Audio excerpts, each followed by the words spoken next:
2023 की जनवरी की बात है। जापान के किसी समुद्री इलाके में एक मछुआरा मछली पकड़ रहा था। एक बार जब वो अपने जाल में फंसी मछलियों को निकाल रहा था तो उसके होश उड़ गए। उस मछुआरे को अपनी जाल में एक बहुत ही अजीब और लंबी मछली फंसी हुई मिली। ये मछली एक बड़ी सांप की तरह थी, करीब 6 मीटर लंबी, यानी लगभग 20 फीट। इस मछली को देख उस मछुआरे की होश सिर्फ इसलिए नहीं उड़ी क्योंकि वो मछली बहुत लंबी और दिखने में अजीब थी, बल्कि कारण ये था कि ये फिश दरअसल डीप सी में रहने वाली ओर फिश थी, जो आमतौर पे समुद्र की करीब 1 किलोमीटर की गहराई में रहती है, ऊपर की तल पे नहीं आती। इसीलिए ऊपर की तल में इसका मिलना एक अलौकिक घटना से कम नहीं था। और जापानी पौराणिक कहानियों के अनुसार इस मछली का दिखना किसी डिजास्टर का संकेत है। इसीलिए उस मछुआरे ने उस मछली को समुद्र में वापस छोड़ दिया। अब उस मछुआरे ने अगर पौराणिक गाथाओं के डर से उस मछली को छोड़ दिया हो तो उसमें कोई अजीब बात नहीं है, लेकिन बात अजीब तब होती है जब ये अनहोनी बार बार होती है और पौराणिक गाथा सच हो जाती है। इतिहास के पन्नों से 15वीं सेंचुरी में आज की ग्रीनलैंड के आसपास सेल कर रहे कुछ सेलर्स ने एक अजीब घटना विटनेस की। समुद्र तट पे उन लोगों को एक विशाल मछली दिखी जो बहुत ज्यादा लंबी एक सांप की तरह थी। उस समय तक दुनिया में जाने जाने वाली किसी भी समुद्री प्राणी से वो मछली लंबाई में ज्यादा थी और ऐसा जीव उन लोगों ने उससे पहले कभी नहीं देखी थी। इस घटना के कुछ ही दिन बाद ग्रीनलैंड और उसके आसपास के इलाके में एक भयंकर तूफान आई और सैकड़ों जानें चली गई। उस इलाके की जल और थल में लगभग कोई भी प्राण नहीं बची और इसे इतिहास की सबसे बड़ी नेचुरल डिजास्टर्स में से एक माना जाता है। इतिहास की माने तो ये फिश और फिश ही थी। दुनिया की लगभग हर हिस्से में इस ऐतिहासिक किस्से को सब जानते हैं। इसी साल जनवरी में पूरा हॉलीवुड जल रहा था। जनवरी के 7 तारीख को एक series of catastrophic wild fire ने हॉलीवुड समेत पूरा लॉस एंजलिस काउंटी में तबाही मचा दी। लेकिन उससे बस 2 ही महीना पहले 6 नवंबर 2024 को उसी इलाके के पास की समुद्री तट पे पाई गई थी एक करीब 10 फीट लंबी ओरफिश। और ये ओरफिश कैलिफोर्निया के इतिहास में 100 साल में बस कुछ ही बार देखी गई। और उसके बाद ही कैलिफोर्निया में एक बहुत बड़ी भूकंप भी दिखाई दी जिसका मैग्नीट्यूड 7 से ज्यादा था और पिछले 30 साल में सबसे डिवास्टेटिंग था। 2022 में चिली में भी कुछ और फिश पाई गई और कुछ ही दिनों बाद वहां भूकंप महसूस हुए। 2017 की अप्रैल महीने में भी फिलीपींस में समुद्री तट पे और फिश पाई गई और फिर जुलाई 2017 में वहां 6.6 मैग्नीट्यूड की अर्थक्वेक आया था और काफी तबाही मचाई। 2011 की जापान की 9 मैग्नीट्यूड का अर्थक्वेक जो भयंकर तबाही मचाई थी, उससे कुछ ही दिन पहले जापान की समुद्री तट पे भी और फिश देखी गई थी। है ना ये कितनी अजीब बात कि इतनी बार और फिश दिख जाने के तुरंत ही बाद नेचुरल डिजास्टर हो जाती है और उस जापानी कहावत को सच साबित करती है।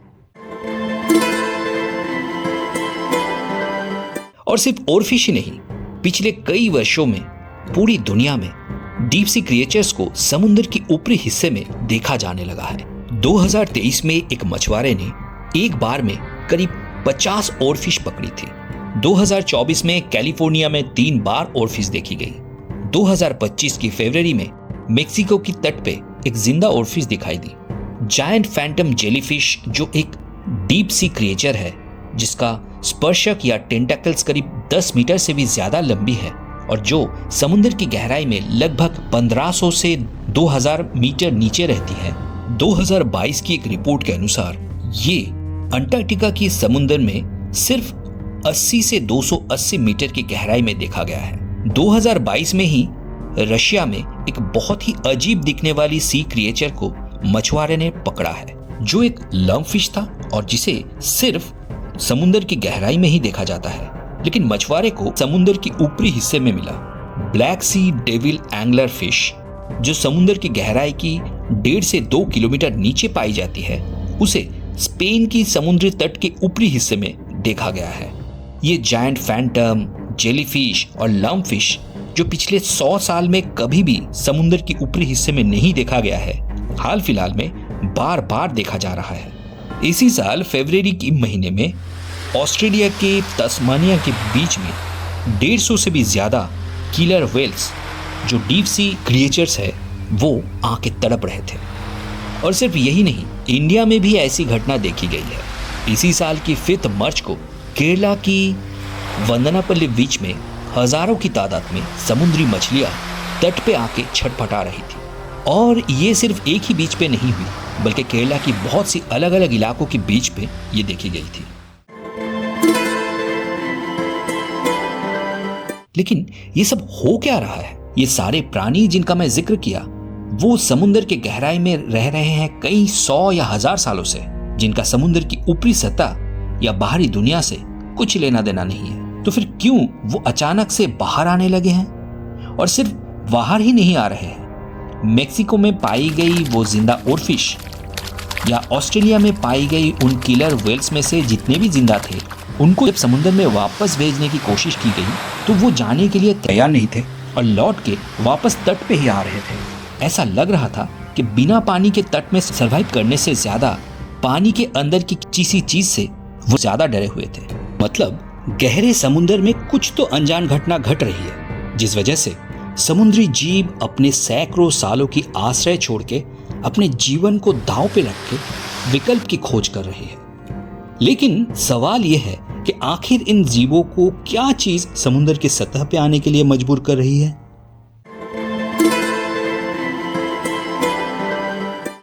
आज हम जानते हैं कि पृथ्वी का 70% हिस्सा पानी से ढका हुआ है और पृथ्वी की सतह की यह पानी लगभग 97% सिर्फ 5 मुख्य महासागरों में पाई जाती है।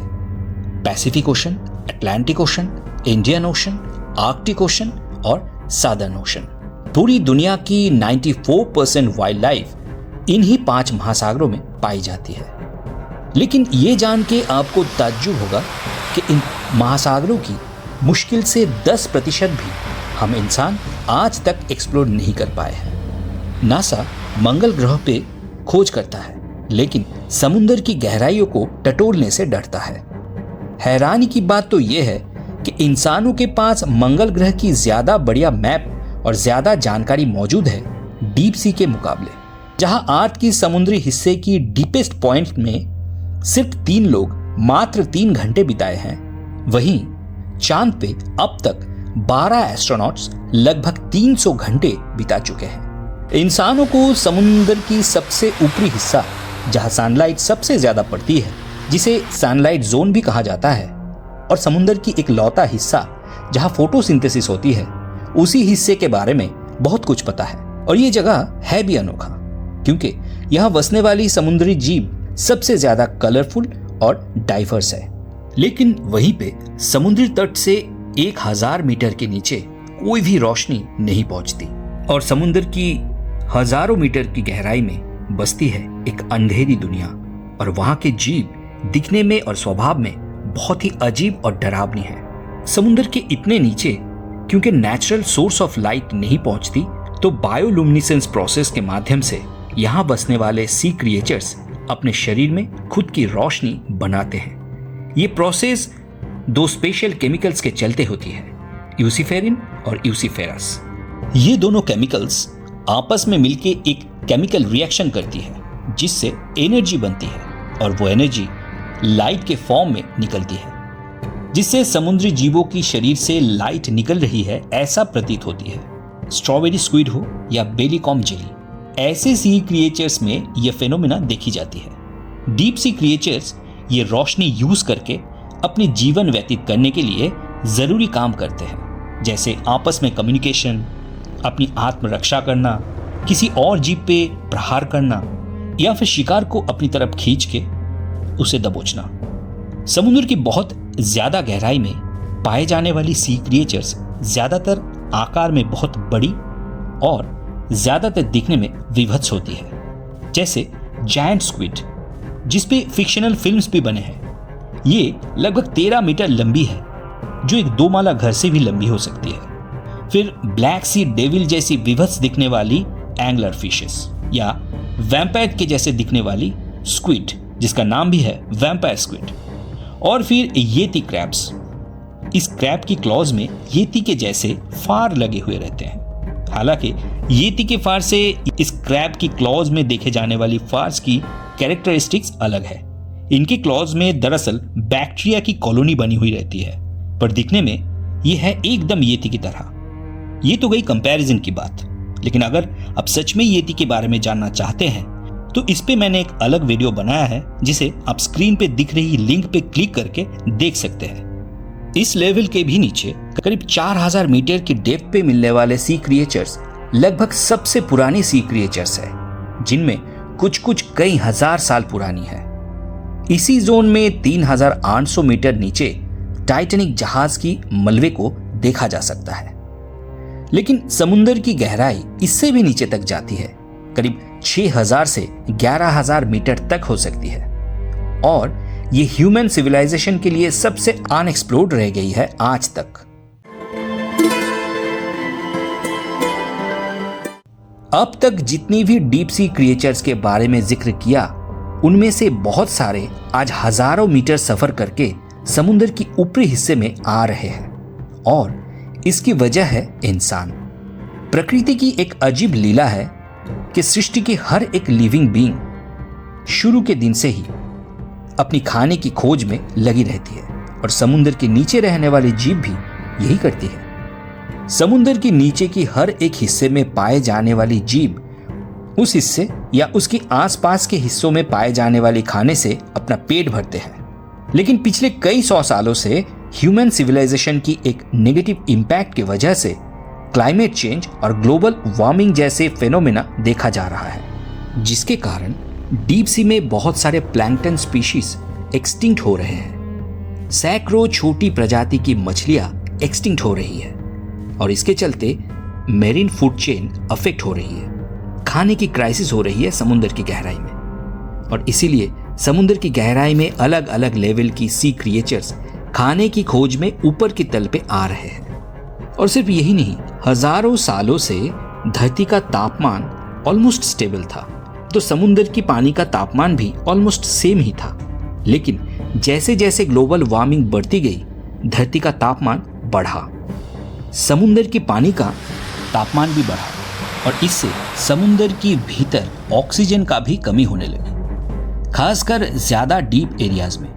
और फिर इसके चलते भी समुद्री प्राणी ऊपर के हिस्से में आने लगे। साइंटिस्ट्स का रिसर्च बताती है कि इस सेंचुरी की खात्मा होने से पहले ही deepest level of the ocean, जिसे एबिसल जोन बोला जाता है, करीब 3000 से 6000 मीटर की गहराई पे, वहां भी टेम्परेचर 1 डिग्री सेंटीग्रेड से भी ज्यादा बढ़ जाएगी। और इसके चलते गहरे समुद्र की पानी में रहने वाले जीव जमीन पे रहने वाले जीवों से करीब 4 से 11 गुना तेजी से माइग्रेट करेंगे। इसके चलते एक तरफ जहां कई हजारों रेयर प्रजाति की जीव एक्सटिंक्ट हो जाएंगी, वहीं गहरे समुद्र की जीव ज्यादा से ज्यादा सतह पे आने लगेंगे। लेकिन ये दो कारण से जहां deep sea creatures long term में अफेक्ट हो रहे हैं, वहीं पे ह्यूमन क्रिएटेड पॉल्यूशन इन जीवों के लिए इंस्टेंट खतरा पैदा कर रही है। हर साल नहर, नदी से होते हुए या अन्य तरह से हजारों लाखों टन कचरा, केमिकल्स और प्लास्टिक्स समुद्र के पानी में मिलती है, और ये प्लास्टिक जैसे पोल्यूटेंट्स समुद्र के तल पे जमा होता जाता है, जिससे समुद्री जीवों का नेचुरल हैबिटेट डिस्ट्रॉय होता है। इसकी वजह से भी समुद्री जीवों का लाइफ बुरी तरह से अफेक्टेड हो रही है। 2019 की रॉयल सोसाइटी ओपन साइंस की रिपोर्ट बताती है कि ह्यूमन सिविलाइजेशन समुद्र को इतनी बुरी तरह से पॉल्यूट कर रहा है कि डीप सी ऑर्गेनिजम्स में कंसर्निंग मात्रा में माइक्रोप्लास्टिक्स पाए जा रहे हैं। और इन सारे के अलावा अनकंट्रोल्ड एंड अनसाइंटिफिक फिशिंग, हानिकारक केमिकल्स का बड़ी मात्रा में समुद्र के पानी में मिलना, deep sea drilling, deep sea mining, oil leaks, shipping industry related activities, ships और सबमरीन्स की राडार और सोनार की बढ़ती इस्तेमाल, ये सब भी डीप सी और मरीन लाइफ इकोसिस्टम को बर्बाद कर रहे हैं। इसीलिए हमें इन डीप सी क्रिएचर्स की सतह पे आने की घटनाओं से सीख लेनी चाहिए। इसे वार्निंग की तरह देखी जानी चाहिए। वैसे यहाँ पे मैं आपकी राय जानना चाहता हूँ, आपको क्या लगता है, इन समुद्री जीवों का ज्यादा से ज्यादा बाहर की दुनिया में आना क्या किसी विनाश का संकेत देती है? कमेंट में जरूर बताइए। और ये वीडियो अगर आपको अच्छी लगी है तो इसे लाइक और अपने दोस्तों के साथ शेयर अवश्य करें। ऐसी वीडियोस अगर आपको पसंद हो तो स्क्रीन में दिख रही वीडियो को चेक करना ना भूलें। तो फिर मिलते हैं अगली वीडियो में, तब तक के लिए स्वस्थ रहिए, सुखी रहिए।